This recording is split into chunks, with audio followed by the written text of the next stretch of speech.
In a teaching on this week's parasha, Vayakhel, which is the second to last parasha in the book of Shemot and the book of Exodus, which juxtaposes Shabbat with the building of the Mishkan, which happens several times over the course of the end of the book of Shemot. The Ohr HaMeir, the 18th century Hasidic Rebbe, writes of a question he was once asked by his father-in-law, the rabbi of Shmelnik. He said his father-in-law asked why these words, and they may sound familiar because we'll hear them towards the end, post the Amidah, and read them in the Amidah. V'anchilenu Adonai Eloheinu b'ahava u'ratzon Shabbat kodshecha. Grant us, Adonai our God, in loving grace, your holy Shabbat. So his father-in-law says, we recite these words 4 times in each of the Shabbat prayer services.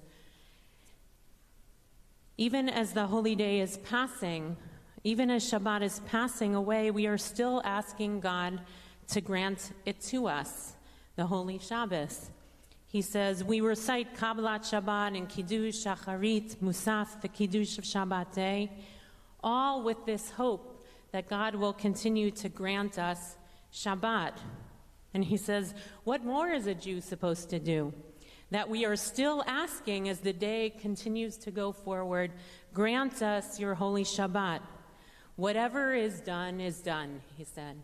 Essentially saying, if Shabbat is passing, why are we still asking to grant us a holy Shabbat? We say it at Mincha in the afternoon, tomorrow afternoon. Why would we say it then when Shabbat is about to leave? We've already had most of Shabbat. Why ask continually over and over again for this holy Shabbat? The Ohr HaMeir answered. He teaches there is a great difference between our holy Shabbat that we observe here in this world and the Shabbat of the Holy Blessed One. Our prayer is one of asking in which we say, we have done what we have done. We have done what we have to. Now you do, meaning God, what you have to do. Grant us your holy Shabbat. Give us a pure heart that our mind might grasp your Shabbat. And the your is, of course, God's Shabbat. I love this teaching. It recognizes that for whatever access or observance or taste of Shabbat in the human realm that we have, there is something deeply divine that is outside of our grasp, that we continue to long for, even as we are in the midst of Shabbat, or even leaving Shabbat for that matter. We continue to long for it, even as Shabbat wanes.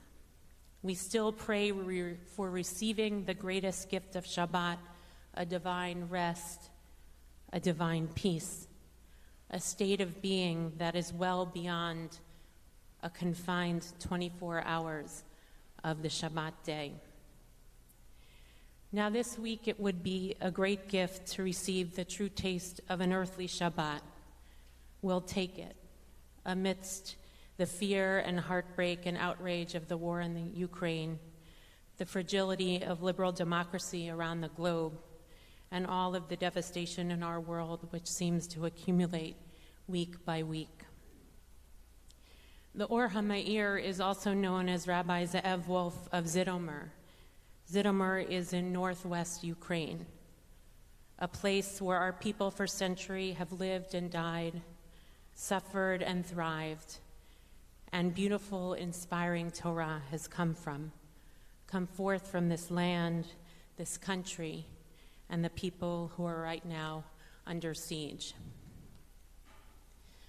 Perhaps one of the most beautiful aspects of this teaching, at least from my perspective, is the recognition that the essence of a Shabbat is well beyond its observance, its ritual, its law, its feeling. There is something more. As I think about our world and the words that are used with such frequency, raising up ideas that are the most precious to us, or hold up a vision for our future, peace, democracy, freedom, sovereignty, human dignity, safety, and security. We might imagine this teaching as a recognition that we can progress on those ideas within the course of time and history, within law. As we often say, the moral arc of the universe bends towards justice, even as none of them are a guarantee. And yet, at the essence of the preservation of these core ideas is a longing to know that there is something deeply divine in them. They are not just laws. They are not just ideas. They are not just human concepts. They are something that we need to continue to pray for, even when we are in the midst of them. We must continue to pray for them, even if we feel we have made progress. We know that experiencing Shabbat requires work. It requires discipline and preparation, community and faith, and it requires imagination. And still with all that, we hope to touch a greater essence. So too, freedom and democracy, dignity and security, peace, truth and justice are ideas that require the humanity, our community, laws, the service of those ideals, work and commitment, but above them all, a vision that is divine, that no matter how far we feel we have progressed or how deeply we have faltered, that we continue to ask, please God,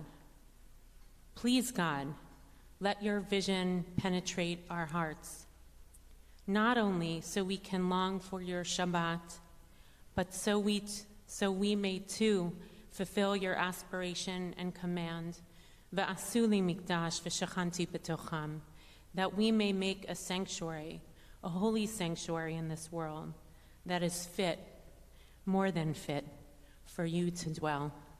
Ken Yiratzon. So may it be.